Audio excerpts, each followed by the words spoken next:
Hello friends, welcome to suggestive education. Suggestive এডুকেশনে সকলকে স্বাগত জানাই। এসএসসি জিডি 2025-এর এক্সাম শুরু হয়ে গেছে। আজকে 4 ফেব্রুয়ারি এক্সাম হলো এবং আজকের এক্সাম শিফটগুলো হলো সেখানের কোশ্চিন থেকে বোঝা গেল যে কোন কোন টপিক থেকে কোশ্চিন আসছে, ঠিক আছে। তো এরকম কিছু হট টপিক আমি তোমাদের দেবো আর কি, সাবজেক্ট ওয়াইজ। যে টপিকগুলো অবশ্যই পড়ে যেও যাদের পরবর্তীতে এক্সাম রয়েছে। যেমন হিস্ট্রি থেকে যে টপিক থেকে কোশ্চিন অবশ্যই পরবর্তীতে পেয়ে যাবে, যেটা হচ্ছে সিন্ধু সভ্যতা, Indus valley civilisation, Jain and Buddhism অর্থাৎ জৈন ধর্ম এবং বৌদ্ধ ধর্ম, দিল্লি সুলতানি যুগ, বিজয়নগর সাম্রাজ্য, ব্রিটিশ পিরিয়ড, আর সিপাহী বিদ্রোহ 1857 সাল, কংগ্রেস হিস্টোরি। এগুলো টপিকগুলো কিন্তু করতেই হবে, ঠিক আছে। তারপরে দেখো বিভিন্ন মুভমেন্টগুলো যেমন রয়েছে, অসহযোগ আন্দোলন, আইন অমান্য আন্দোলন, এই আন্দোলনগুলো পড়বে। অর্গানাইজেশন অ্যান্ড ফাউন্ডার অর্থাৎ যেমন ব্রাহ্ম সমাজ কে তৈরি করেন, তারপরে প্রার্থনা সমাজ কে তৈরি করেন, হ্যাঁ, এই সমাজগুলো। তারপরে বিভিন্ন প্রতিষ্ঠান যেমন স্কুল, হিন্দু স্কুল রয়েছে।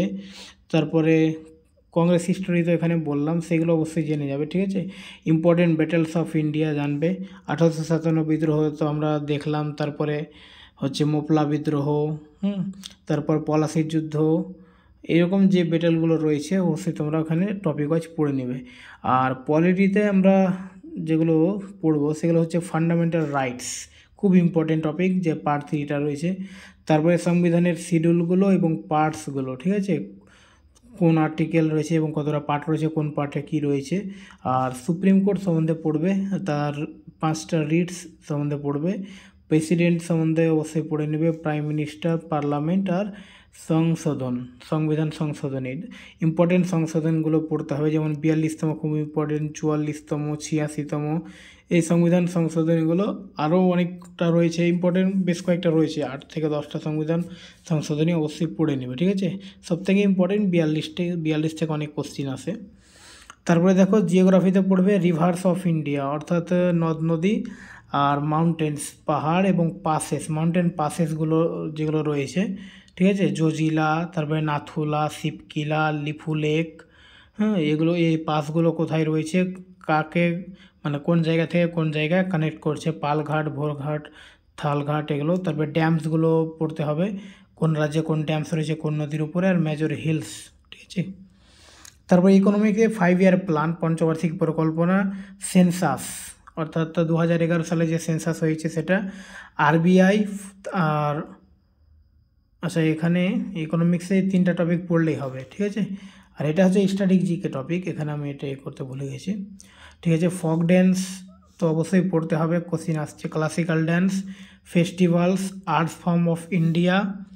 তারপর হচ্ছে মিউজিক্যাল ইনস্ট্রুমেন্ট, সিতার, সন্তুর, বেহালা, এগুলো সব, এবং কে বাজায় ওই মিউজিক্যাল ইনস্ট্রুমেন্টগুলোর সঙ্গে, বাদ্যযন্ত্রগুলোর সঙ্গে ব্যক্তির নাম।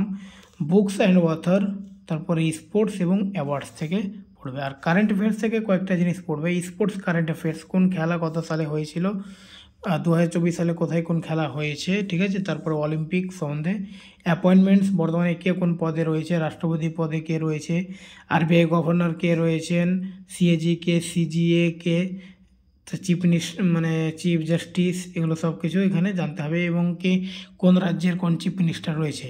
ইম্পর্টেন্ট ডেজ অ্যান্ড থিম অর্থাৎ মানে কোন দিনে কোন দিবস রয়েছে এবং 2024 সালে ওই দিবসে কি থিম ছিল। যেমন আমরা জানি 5ই জুন বিশ্ব পরিবেশ দিবস হয়, কিন্তু এবারে 2024-এ যে 5 জুন গিয়েছে পরিবেশ দিবস, সেখানে কোন থিমটা ছিল এগুলো জানতে হবে। অ্যাওয়ার্ড অ্যান্ড অনার জানতে হবে এবং বিভিন্ন সামিটগুলো পড়ে নেবে, ঠিক আছে। তো এই ছিল তোমাদের জন্য বিভিন্ন টপিক। Thank you.